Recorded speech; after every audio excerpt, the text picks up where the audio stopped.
Hi everyone, I'm DTurley and I'm coming to you from Dr. Illyri's 611 class. I'm one of the cool kids in Cool Kids Step It Up, and we are replicating the Norman's 2008 study entitled Increasing Physical Activity Through Self-Monitoring, Goal Setting, and Feedback. I'm going to bring you the results and conclusions that we have come up with so far in this study. However, we are still taking data and we are definitely not finished at this point. So some of the results, our daily step totals were recorded in baseline condition and self-monitor conditions. We looked at data across 33 different sessions for all 5 participants, um, and our daily step counts varied across participants. So baseline data was definitely, data collection was definitely extended for some of our participants, while other participants actually started the treatment condition. So we have a staggered baseline across participants here in this study. And it appears that averages during our baseline condition are generally lower than the averages during the self-monitoring condition.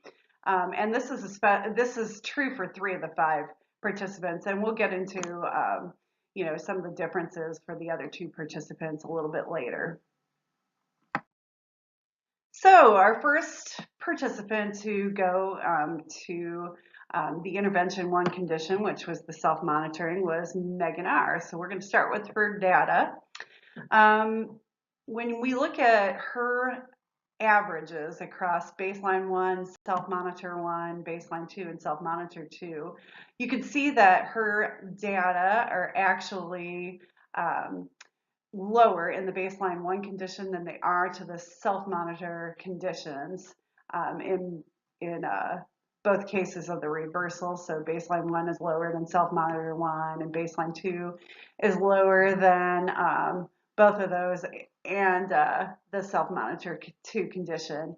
The only thing that's really outstanding here about her data is there is one data point that appears to be very much an outlier. And when you look at the numbers, that particular point was the 30,199 steps for that day. And apparently it was because she had forgotten to take the monitor off during a marathon. That's a lot of steps though. But when I looked at if I were to actually pluck that data point out and just average her steps across that particular intervention phase, her steps were at 4,456 as an average for that self-monitor 2 condition. And so when you look at that, I mean, her step average was actually still higher than it was in the other conditions. So we'll look at our next participant, Dominique.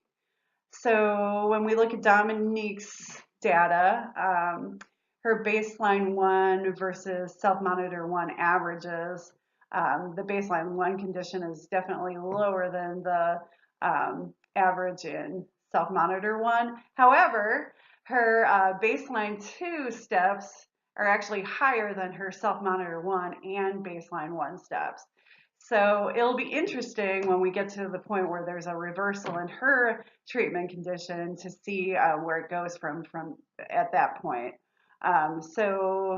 While her steps did increase in the self-monitor 1 condition from baseline 1, her steps are increased again in baseline 2. So it'll be interesting to see what the data shows us at the end of the study. So we get to our third participant, which is Deb, and that's me. We look at our averages across baseline 1, self-monitor 1, baseline 2, and self-monitor 2. And as you can see, there appears to be a jump in the data a bit. I have higher steps in both self-monitor 1 and self-monitor 2 conditions as compared to the baseline 1 and baseline 2 conditions.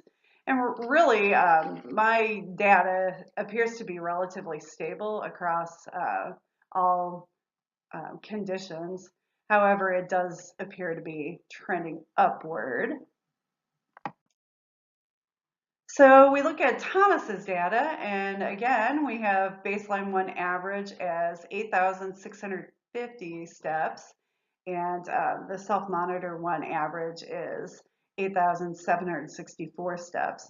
So his data is definitely trending upward. However, we haven't had that reversal yet um, in conditions.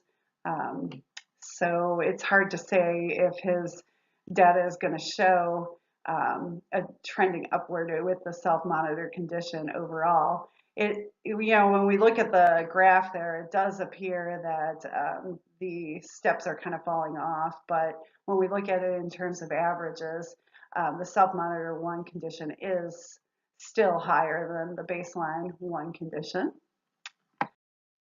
All right, and then we get to Megan S., who has significantly higher steps than the rest of us, but let's look at her baseline one average condition has 12,065 steps, while her self-monitor one average condition actually has lower steps. It was 11,653 steps. But at this point, still, we can't really make any conclusions because we haven't done any reversal in treatment yet at this point. So when we look at our overall conclusions, I will say that similar to the Norman 2008 study, it appears that our self-monitoring feedback interventions conditions do tend to trend higher than our baseline conditions. 3 of our 5 participants had noticeable increases in daily steps, while 2 of our participants, Megan S. and Dominique, had differing results. Megan had that lower step average during the self-monitoring condition, but again, as I had said when we were on her slide, her step average is just significantly higher than the other participants. And she had a lot of variability in her data as well, but yes, her data is just definitely way higher than the rest of ours. And then when we look at Dominique, her higher baseline 2 condition than the self-monitoring one and the baseline 1 conditions is a little different. However, again, there hasn't been a reversal in treatment at this point in the study, so it's really hard to make any definitive conclusions at this point because our data is still in progress.